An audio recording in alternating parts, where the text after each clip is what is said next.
বাবা পলাশ, তোর অফিস শেষ হবে কখন? এই তো বাবা 5টার দিকে শেষ হবে।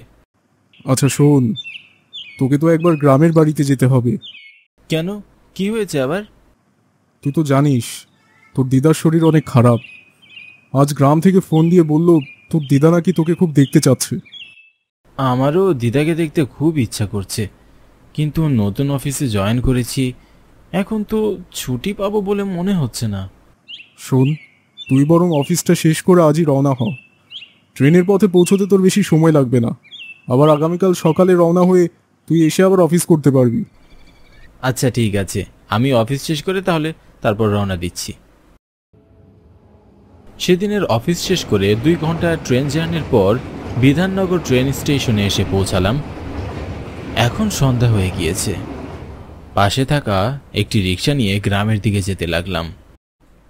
আচ্ছা, শুনেছি স্টেশন থেকে গ্রামের দিকে নাকি একটি নতুন পাকা রাস্তা তৈরি হয়েছে। তা তুমি তো সেদিকে না গিয়ে পুরনো মাটির রাস্তা দিয়ে যাচ্ছ।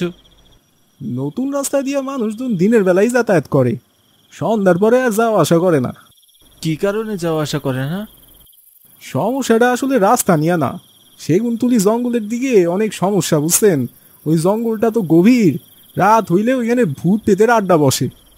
রিক্সাওয়ালার কথাটি আমার কাছে খুব অদ্ভুত মনে হলেও পাত্তা দিলাম না। গ্রামের মানুষ এমন অনেক কিছুই বিশ্বাস করে।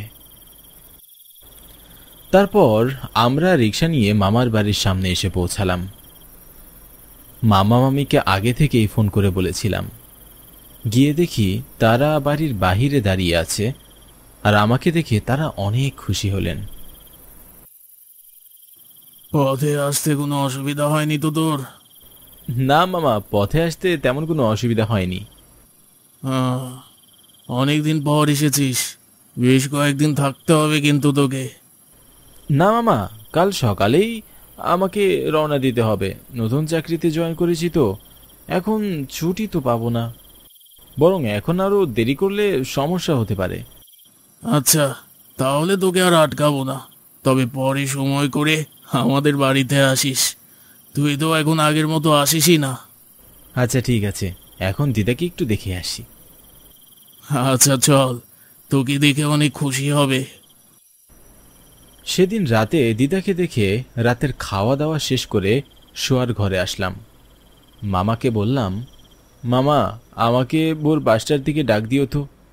এখান থেকে যাতায়াতেও তো অনেক সময় লাগবে, তাই আগে ভাগে রওনা দিতে হবে।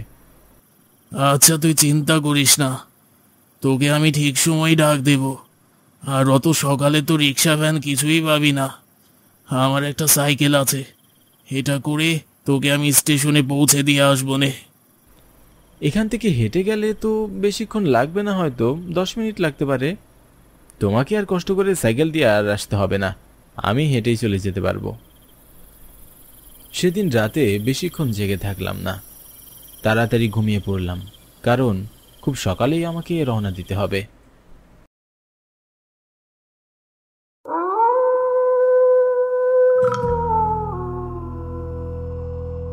পলাশ, ও পলাশ, ওঠ, সকাল হয়ে গেছে, তোকে তো আবার রওনা দিতে হবে। হ্যাঁ মামা, উঠেছি। মামার ডাক শুনে আমার ঘুমটা ভেঙে গেল। তড়িঘড়ি করে রেডি হয়ে গেলাম। সকাল 6টার ট্রেনটা ধরতে পারলে ঠিক সময় অফিসে পৌঁছাতে পারবো। কিন্তু বাড়ি থেকে বের হয়ে একটা অদ্ভুত বিষয় লক্ষ্য করলাম। মামা মামির ঘরে দরজা এখনো বন্ধ। হয়তো আমাকে ডাক দিয়ে তারা ঘুমিয়ে গিয়েছে।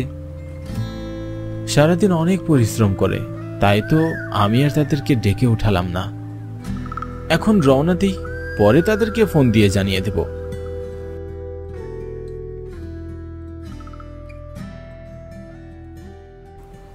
হাঁটতে হাঁটতে আমি সেই রাস্তার কাছে আসলাম। এত সুন্দর রাস্তা রেখে মানুষ যে কেন মাটির রাস্তা ব্যবহার করে আমি সেটাই বুঝতে পারছি না। এত কিছু না ভেবে আমি পাকা রাস্তা দিয়ে সামনের দিকে এগোতে লাগলাম। পরিবেশটা কেমন যেন নিস্তব্ধ মনে হচ্ছিল। এখন যেন গভীর রাত, কিন্তু একটু পরেই তো সকাল হবে। অন্ততপক্ষে পাখিদের শব্দ তো শুনতে পাওয়ার কথা। কিন্তু সেটাও শোনা যাচ্ছে না। হঠাৎ কিছুটা দূরে হাঁটার পর আমার কেন যেন মনে হচ্ছে আমার ঠিক পিছনে কেউ একজন আমার সাথে হেঁটে আসছে। আমার সারা শরীর কেমন যেন স্থির হয়ে আসছে। হঠাৎ করে হাঁটা থামিয়ে দিলাম। দেখলাম পেছন থেকে আসা সেই হাঁটার শব্দটাও থেমে গেল। মনের মধ্যে ভয় আর সংশয় নিয়ে পিছনে ফিরে তাকালাম, কিন্তু কাউকেই দেখতে পেলাম না। কেবল শুধুমাত্র নিকষ কালো অন্ধকারের হাতছানি। নিজের মনের ভুল ভেবে আবার সামনের দিকে হাঁটতে শুরু করলাম। এবার আর পেছন থেকে কোনো হাঁটার শব্দ পেলাম না। তবে হঠাৎ করে কেন যেন চারপাশের পরিবেশটা স্থির হয়ে গেল। ঝোপঝাড়ের ভিতর থেকে আসা ঝিঝি পোকার ডাকগুলো কেমন যেন হঠাৎ বন্ধ হয়ে গেল। বয়ে যাওয়া হিমেল হাওয়াটাও কেন যেন স্থির হয়ে গেল। চারপাশটা একদম শুনশান। ঝড় শুরু হওয়ার আগে যেমন চারপাশটা স্থির হয়ে যায়, ঠিক তেমনটাই। এ যেন কোনো কিছু ঘটার পূর্বাভাস। তবে সেটা যে মঙ্গল কিছু নয়, সেটা আমি বুঝতে পারছি। তবে সবকিছু তোয়াক্কা না করে সামনের দিকে এগোতে লাগলাম। হঠাৎ করে কিছু দূর আসার পর থমকে দাঁড়ালাম। সামনে যা দেখলাম তা দেখার পর সারা শরীর বরফে পরিণত হলো। দেখলাম রাস্তার পাশে একটি বড় গাছের ডালে ঝুলে রয়েছে একটি দেহ। তবে এ দেহ যেন কোনো মানুষের দেহ নয়, সেটা আর বুঝতে বাকি রইল না। মানুষের মতো আকৃতির সেই দেহটির বন্ধ চোখ হঠাৎ করে খুলে গেল। চোখ দিয়ে যেন আগুন ঝরছে, যা দেখলে সারা শরীর হিম হয়ে যায়। সেই দেহটি থেকে দুটি হাত আমার দিকে আসছে।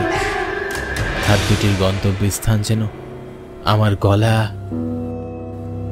আর কোনো কিছু না ভেবে পিছনের দিকে দৌড় দিলাম। সেই দেহটি যেন পৈশাচিক হাসি হাসতে হাসতে তার দুটি হাত আমার দিকে বাড়িয়ে ভেসে ভেসে আসছে। দৌড়াতে দৌড়াতে হাঁপিয়ে উঠেছি।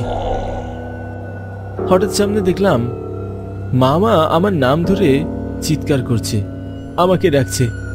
সাইকেলে একটি আলো জ্বালিয়ে আসছে।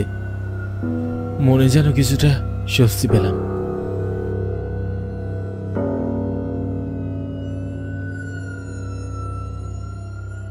তাড়াতাড়ি সাইকেলে ওঠ। ওটা কি ছিল মামা? আগে বাড়ি চল, পরে বলছি। তারপর মামার সাথে সাইকেলে করে আমি বাড়িতে চলে আসলাম।